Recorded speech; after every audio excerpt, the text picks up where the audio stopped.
My whole life is thunder.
Welcome to the Dreams of Consciousness podcast.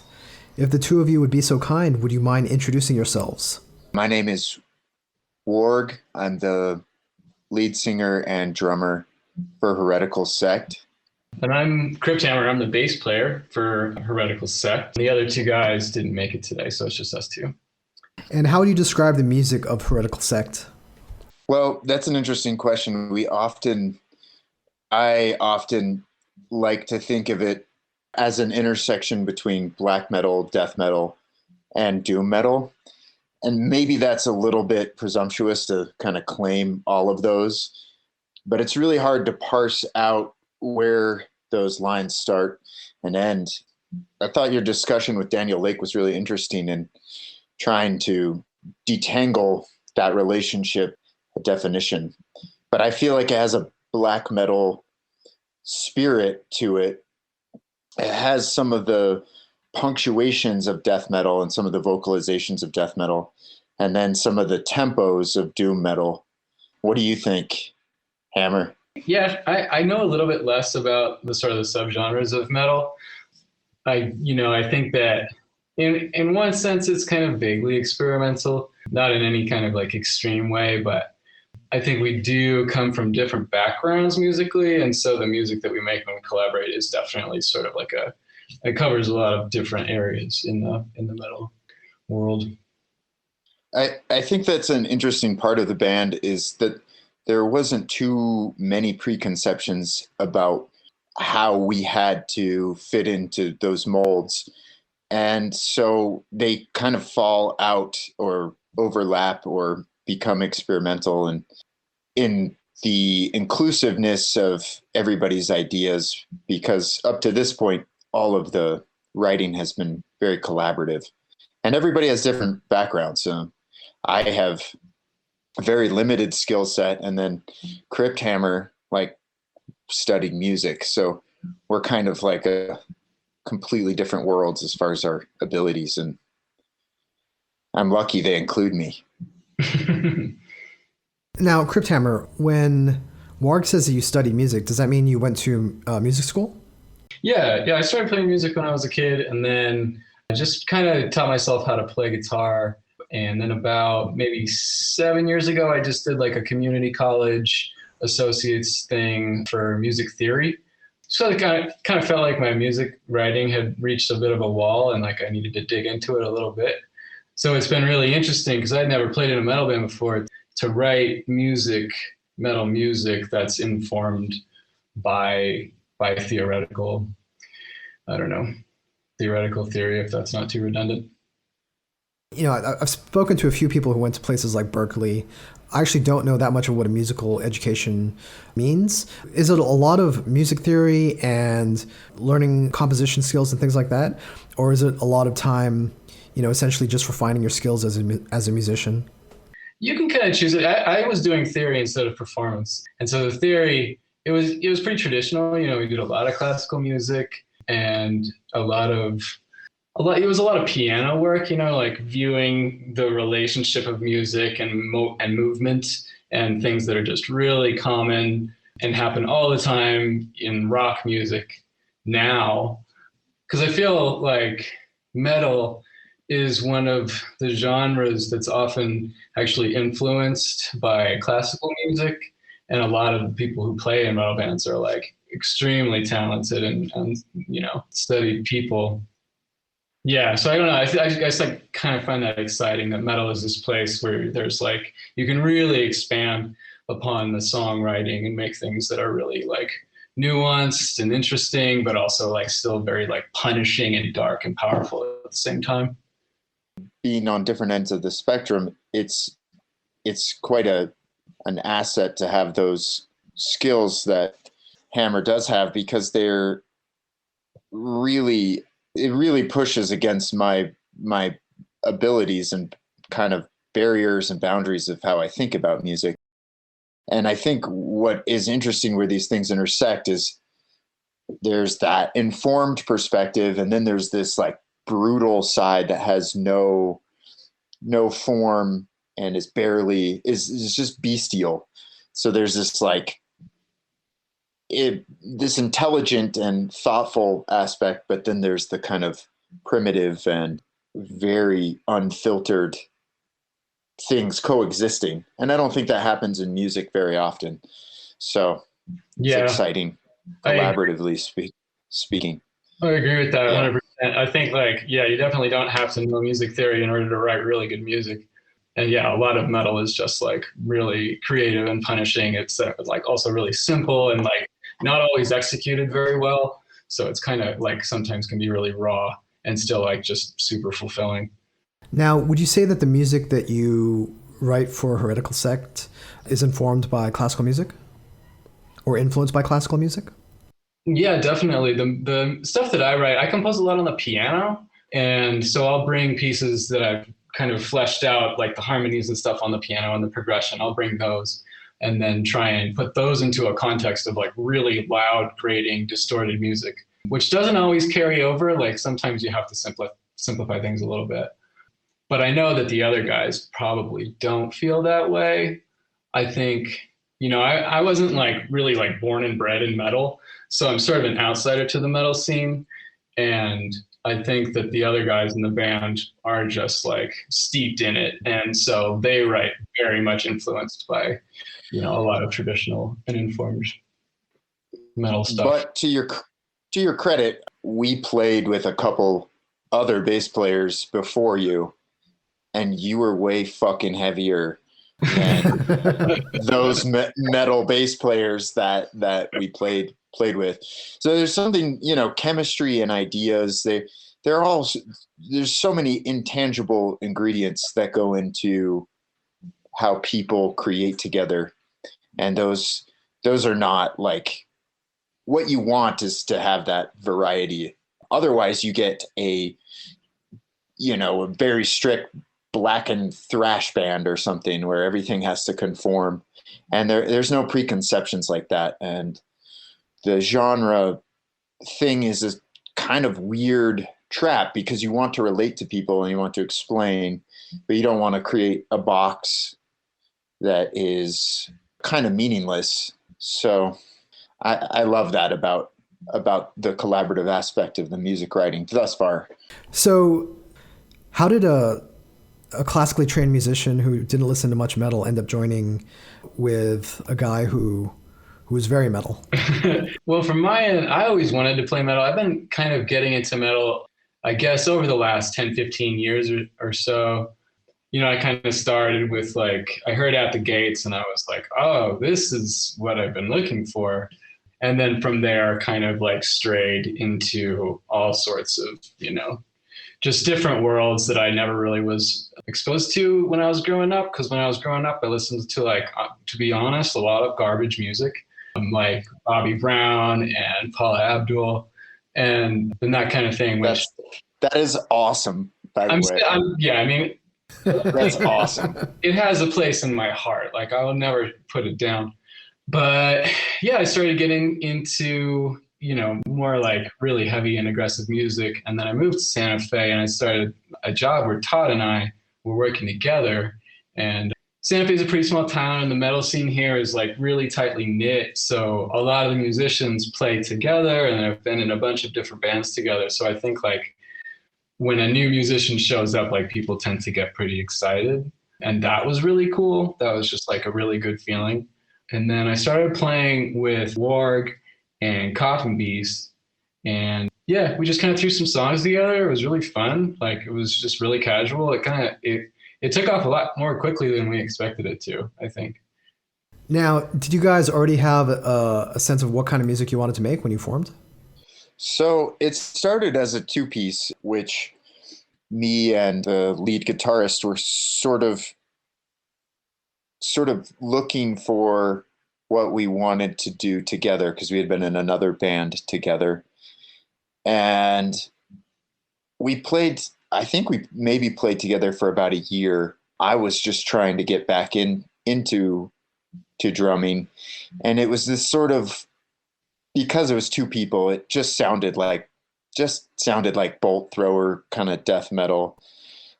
And that was where it started. And we really kind of, I was getting my skills back and we were really ready to move it to that next realm of trying to write some interesting songs. And so we tried out a few people on bass, and once Hammer joined, we just had lots of chemistry, and he had lots of ideas and really, like I said, challenged me as a musician to kind of learn some new things, which has been great. And so our first demo, we tracked it live. We did it in 1 day or 1.5 days, 4 songs. Then I got to do the vocals. That all came together pretty quickly. And after releasing the demo, we wanted to expand. And so we had Demonic Haze as a fourth member and a second guitarist. And then our first album came together, kind of stretched out over a year, but it was only recorded in 4 days. We did 2 separate sessions that were each 2 days long.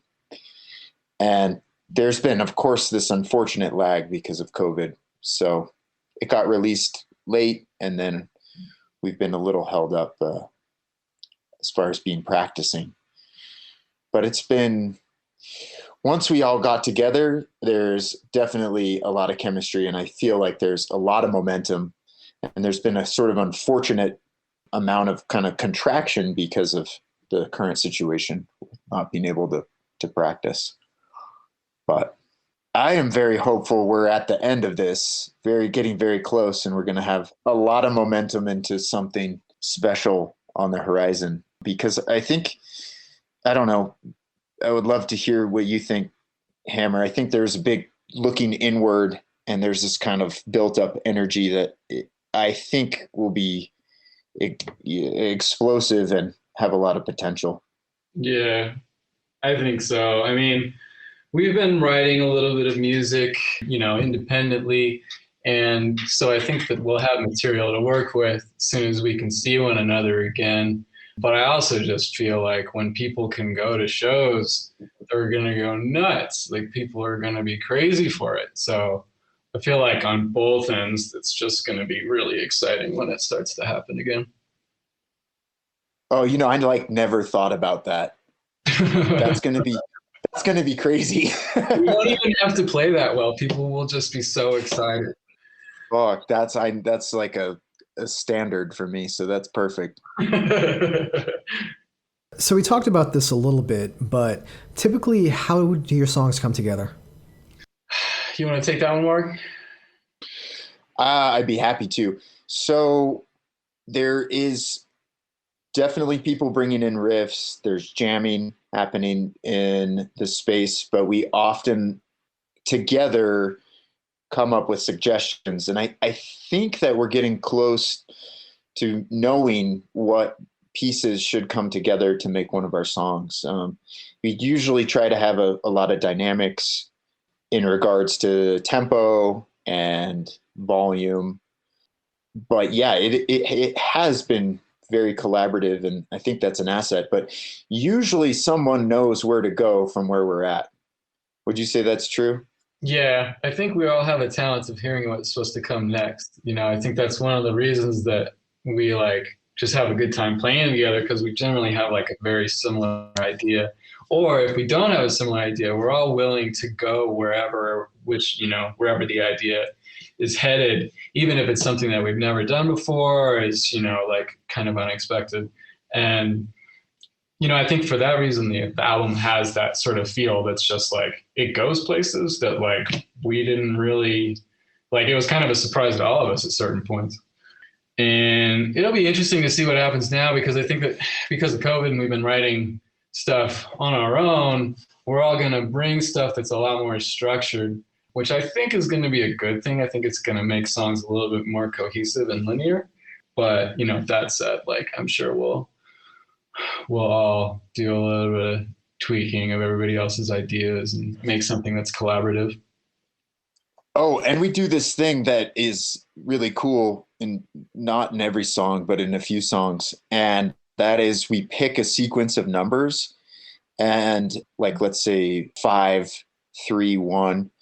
And this is a really easy way for me to play weird time signatures or off interesting riffs. So it's taking it out of 4/4, we just pick a sequence of numbers and repeat a riff at those counts. And that is the entry level, for me playing music that's not in 4/4. And that has been really exciting. So, yeah. Yeah, it's almost like a John Cage kind of a thing. We'll just pick random numbers and then throw some notes at them and then see what comes out on the other side, this weird computer. And a lot of the time it turns out pretty sick. Oh, it's especially effective for what I would say are like doom parts. Yeah. Now, I'm curious where this approach came from and why you chose to implement it. I think it was your idea, Warg. Well, I think that the first time we did it, it might have been my idea. I don't know. What made me think of it is I was listening to the Cardinal Worm, and they were talking about recording riffs and responding. And I had realized like that was really interesting, but like we've come up with our own strategies. I need to steal some other band strategies because there's so many out there. But yeah, it was just one of those things that came up. Like, so for listeners at home, what Warg is talking about is I interviewed the band Cardinal Worm, and their strategy for writing songs is they'll play a riff tag game where the two main songwriters will trade a guitar back and forth and say, okay, now you come up with a riff. Okay, now you come up with the next riff. Okay, now you come up with the next riff. And they assemble their songs that way, which is interesting. Yeah, the song that kicks off the album, I guess it's in 3. And that was the first time that I really had to wrap my mind around that. But I've really come to start to think in that way because I think it has a real aggressive movement to it that I would like to do more of. Mm-hmm. Yeah. The 3s have a real nice kind of applauding kind of stomp to them, almost like a gallop. And 3s and 6/8 time, that's maybe the most classical sounding time signature that metal bands use, right? Because it's that waltz Tchaikovsky kind of it's real triumphant. time signature. It can be just like really epic, when executed well.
So let's talk about the album. It's called Rapturous Flesh Consumed, and it came out at the end of 2020. You mentioned how long you guys had been working on the album. How would you compare it to the previous release, the 4-song EP that you put out before that? Well, we worked on it for a lot longer, and the EP, we kind of we threw it together really quick, it was really simple. And when the EP had some I guess people liked it. So we decided when we were going to do the album that we were actually going to be a little bit more serious of a band. And I think that, I think that rings true. I think that the album is a lot more intentional, I guess, than the demo was. I like the demo. I think it's really fun. But yeah, definitely more intentional songwriting. The album has a lot more of a cohesive concept that kind of draws from where we live and sort of weaves a narrative, although it's not really important to experience the album itself, but it was nice to write with intention. At least it was nice to write lyrics with the intention. And I think that, well, what was interesting is the album was recorded in 4 days, 2 separate sessions, but I spent a couple months writing and recording the vocals at home. So I think there's a lot of intensity there that was really nice to kind of imbue the music with. And I think that was something that was sort of revelatory to me, that there could be this power to performing vocals and writing vocals that meant something to me personally, and trying to communicate ideas a little bit more so than I ever have in the past. When you talk about being influenced by where you live, can you expand on that idea? How did New Mexico influence the concepts or the songwriting of the album? Sure, yeah. The album is loosely written around the conquest of New Mexico by the Spanish, and deals with the oppression that the native people suffered at the hands of the religious priests that colonized and basically enslaved the native people. And it's a sort of very important part of our local history, and the severity to which the people suffered was extreme. Horror movies, wouldn't do a day in the life of a New Mexican at the time any justice. It was really, really terrible experience, and it's been sort of whitewashed.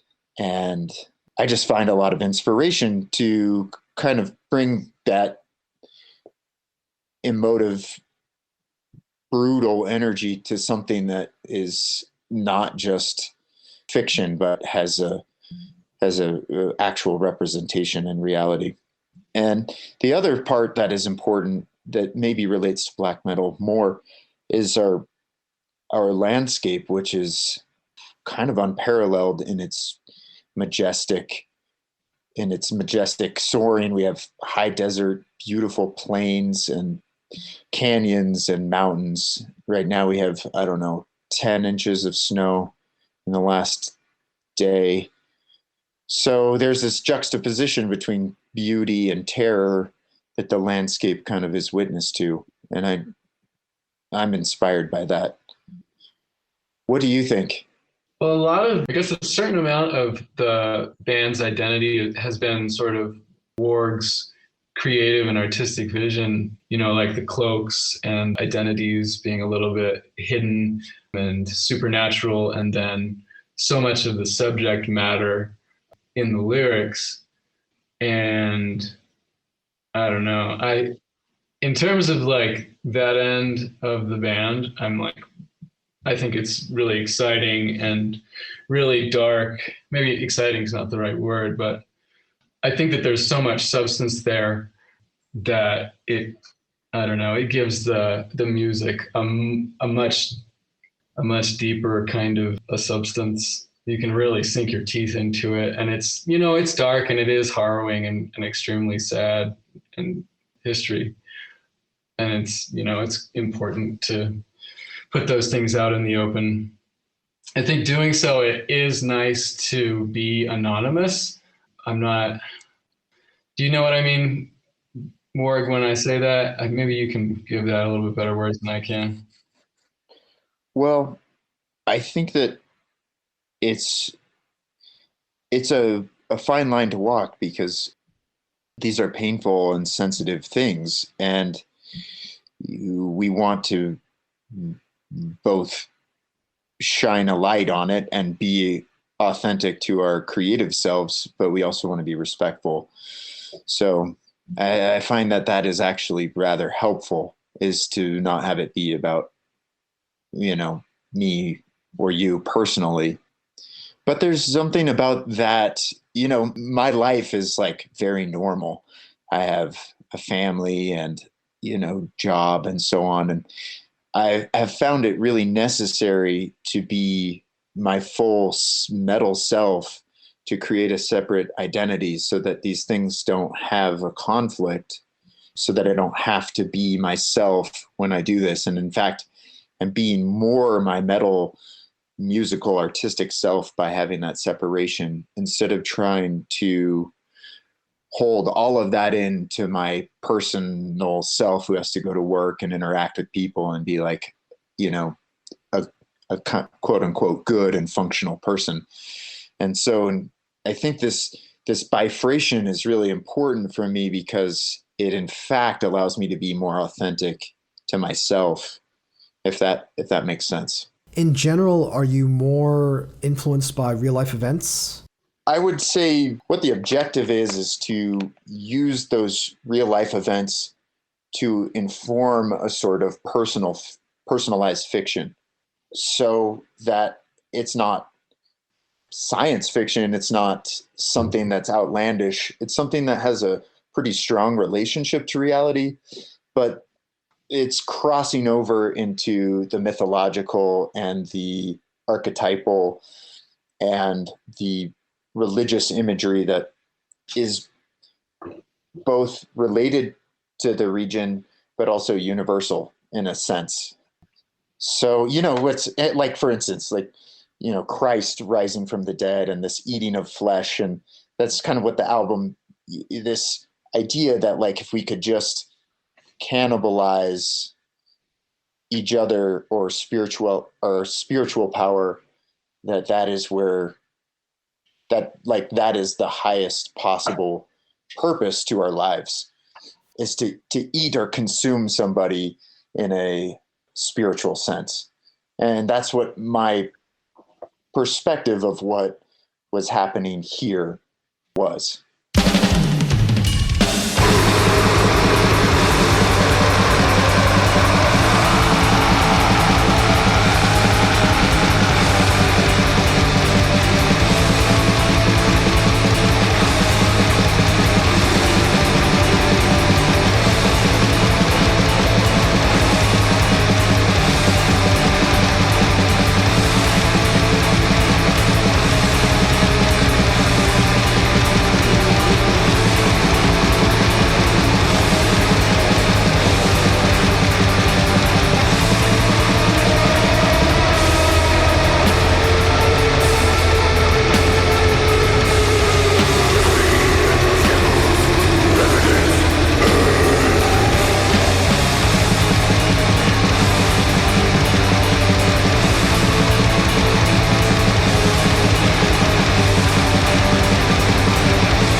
I mean, specifically Santa Fe, how would you describe the scene there? Because there are a number of bands that have come out in the last few years who've gained a lot of attention.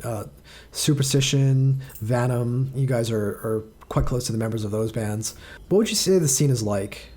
Scene in Santa Fe is pretty awesome. I was really surprised by it when I moved here. I had no idea that there was a scene in Santa Fe, and I just kind of stumbled onto a show one night downtown, and yeah, and then I discovered it. And I got to know Todd, and through Todd, I got to know other folks in the scene.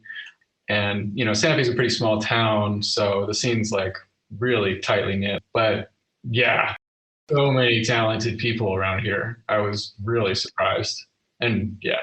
We have a big asset here, and it's called The Cave. It's a DIY venue that really, I mean, touring bands will come and play this warehouse over going to Albuquerque. There's a city, 1 million people. They'll come play our town of 60,000 people because this venue turns people out. It's one of those things like going back in time. Like it shouldn't exist. It has a skate ramp. It has, there's usually kegs of beer, and people pay money, have a freaking blast.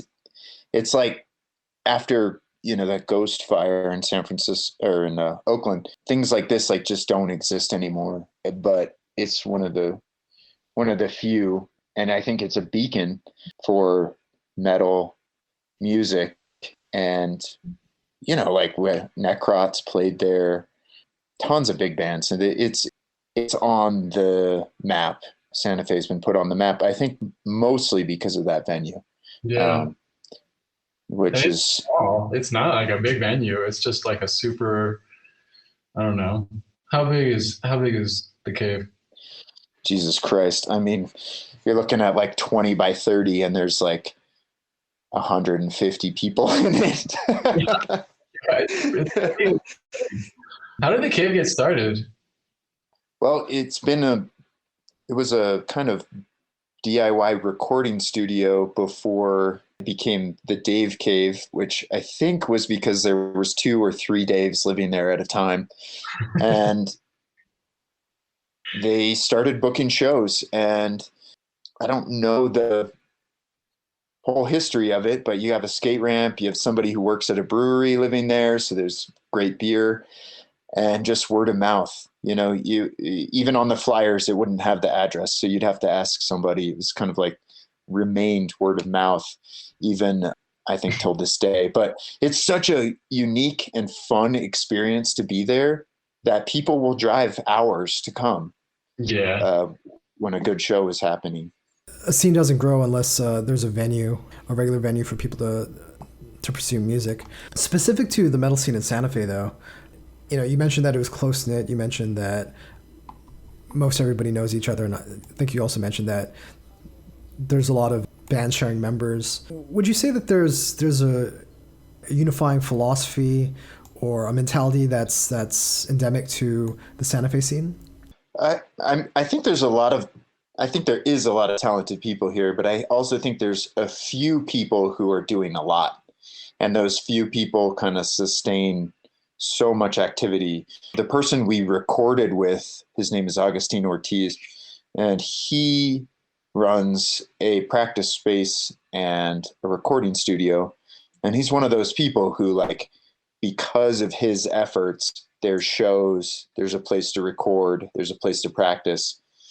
So although we have like this vibrant scene, when you boil it down, it actually comes to like a few people who happen to be in a lot of bands, who have places to practice and who record bands. And I mean, a few people like him, and it just wouldn't, if they were gone, it just wouldn't exist at all. Yeah. So, I mean, it's a fragile ecosystem because it is a small town, but those people, their presence really amplifies the potential. Because if we didn't have him, for instance, where would we record our album? We'd drive to Denver, and that's like 6 hours away. I mean, that's literally like probably what we would have to do. Yeah. And philosophically speaking, like I would not say there's a Santa Fe style when it comes to music. Everybody's following their own calling as far as that goes. And New Mexico in general, way behind in the times, and that can be an asset. You know, like you go down to Albuquerque, we're like talking about new metal just like hitting right now. Like, you know, true, man. When I moved here, I've been shocked at all the people who are still playing like Offspring and stuff like that. Because I moved here from the Bay Area, and in the Bay, you know, it's kind of competitive, you know, and like the bar is really high. I feel like you have to be pretty aggressive and determined. And then I came to Santa Fe, and Santa Fe is the kind of place where you can, like, you know, what Todd was saying was there's like a few people who really are very dedicated, and that dedication really shines around here. You know, you really can like have an impact on your community. And that was such a refreshing thing to witness in the metal scene. And people, you know, like the yield can be kind of immediate, you know, like you can put effort into something and see some progress pretty quickly. You're like, our lead guitarist, Coffin Beast, he's one of those people where like he holds together so many bands. He makes the shows happen. He, you know, he's a pillar of a community, and we only have a few of those. So it is a small town that because of these few people, we have something that's happening. Personally, I'm actually introverted. I like going to band practice, but I don't even necessarily like going out. I'm gotten a little older, a little more set in my ways, but I'm so grateful for those people who will go out every night, who will make the shows happen and put that real effort in. Now, is there a lot of cross-pollination with other scenes, with the Santa Fe metal scene? Well, I think the two of us are way into that, but I think that as a scene, that's like not so interesting. I like to have shows where there's like a folk band opening, and then there's like a dark wave band or a noise band, and I'm interested in all that type of music, and I know Hammer is too. But I think that there is a little bit of sensitivity around that, where like you are afraid to associate with somebody who's too far out of your realm. yeah. The metal scene's kind of funny like that, you know, because once you talk to most of the people that, you know, are in the community, like, even though there's like this kind of aggressive image and all of that, like most of us are kind of just like, you know, really chill folks, you know, like most of the people in the scene are super nice. But I do also think that like in the metal community overall, there's that idea that like being the most metal is really, really cool. And so you kind of like get wrapped up in that a little bit. But that said, you know, there is a little bit of crossover here. You know, like I play music that's not metal at all with some other folks in town. And I know there's a couple other folks like that around who do that. So I think that a little bit of crossover is kind of inevitable when the scene is as small as it is. Yeah. I used to book shows in Boston, and one time I put Quilt, which is a folk band on Mexican Summer. Amazing. I think I put them on the bill with Torch. It was amazing. And, you know, those things going together was really exciting for me. And the more challenging you could be for everybody, like I love that confrontation. Even if it empties out the room, like I don't mind that. I think that's I think that's really like a healthy thing to do to your listeners. But yeah. So with the album out now, what do you guys have planned for the future? Jesus Christ, not dying. Yeah. So assuming we all make it out alive, I think that we need to and want to put together a really good live show. And I think that might include adding a band member. we want to play festivals. We want to do some touring in a normal world. And we want to have, and really focusing on making the next album. Yeah, I think so. I mean, there's a lot of discussion about that, like we've talked a little bit about whether or not we want to kind of go a little bit further with the theatrics of it. We haven't settled on anything. I really am drawn to the theatrics of bands like Portal, who kind of have this amazing visual. Oh, fuck yeah. Going on. And I think with the sort of the narrative of the music, that there's a lot of potential there. That's a possibility. But yeah, I mean, as of now, like, it's kind of strange the way things turned out. Like, we've only played 3 or 4 shows. And so we kind of need to like nail down our live set and just get that like, super solid. Our plan was to finish this album, and then we were going to move into the live performance realm. And that was like gone when we were ready to start doing it.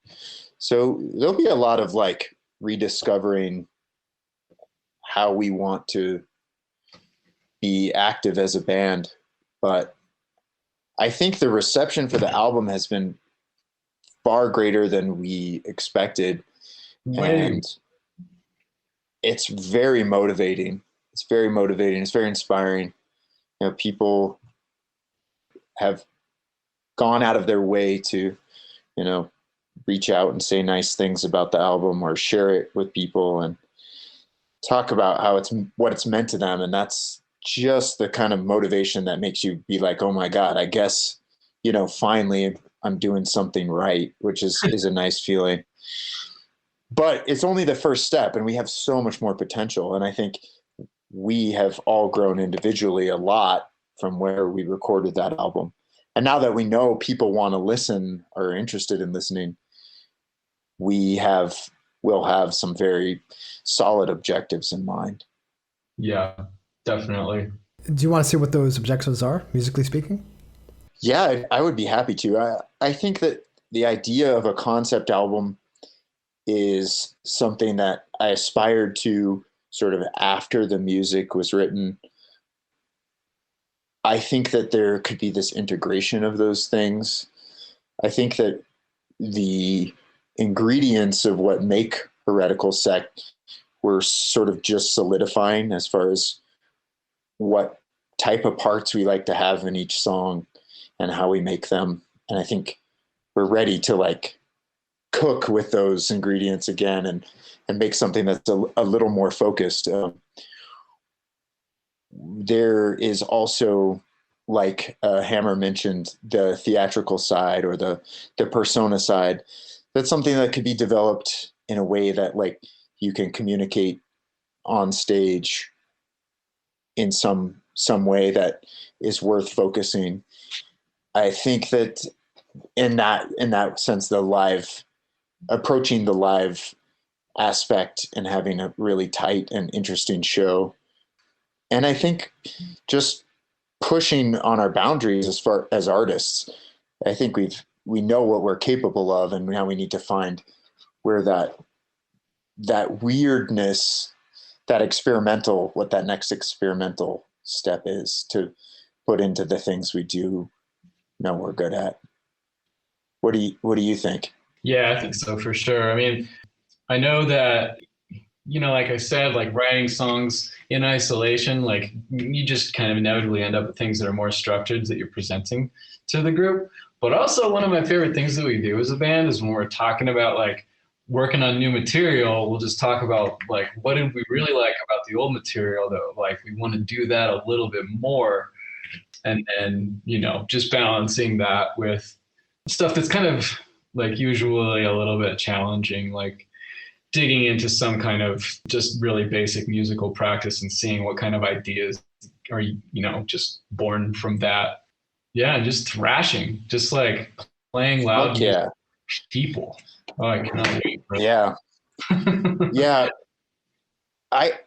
That's totally a good point. Is there's something sort of less tangible that's like aggressive inner power that is always there when we practice, and finding a way to create a conduit for that to be recorded and expressed live is like what is always on my mind. And it ends up being like fucking got a blast, you know. But there's not there or thrash, you know, there's no easy way to describe what it is to channel that power. But yeah, I'm looking forward to that. On that note, like, I think we also do want to play music that's a little bit simpler. You know, like we kind of can tend to get ahead of ourselves writing sort of complicated stuff. But like, I think we all are drawn to bands like Vastum, who just like they write these just like sick riffs that are super simple and punishing. Yeah. Like I really like that stuff. Bathory, I mean, talk about simple. Like I always challenge myself with whatever I'm listening to, but then I often fall back to like the most simple thing that I'm just like, oh, this is so wonderful to listen to. Yeah. So Rapturous Flesh Consumed is the name of the first full-length Heretical Sect album, and it is out now through Gilead Media. Guys, tell people how they can order the album. What's the best way to get it? Well, you can go to Heretical Sect at bandcamp.com, or you can go to hereticalsect.com. It's available on all formats. We got tape, CD, and vinyl. The CD's through Redefining Darkness, which is a wonderful label. And then the vinyl is through Gilead, which is definitely one of my favorite labels. So excited to work with them. And if people want to follow you guys online, how can they do that? Heretical Sect, or at Heretical Sect on Instagram. We try to respond to messages there. We get lots of them. So write us, say hi. Is there anything else you guys want to say? I really appreciate people who go out of their way to make things like this. So thank you. And yeah, we appreciate your support. So thank you guys. Thanks, Adrian. Thank you.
No, do not dun me. I will not be done until I said my piece.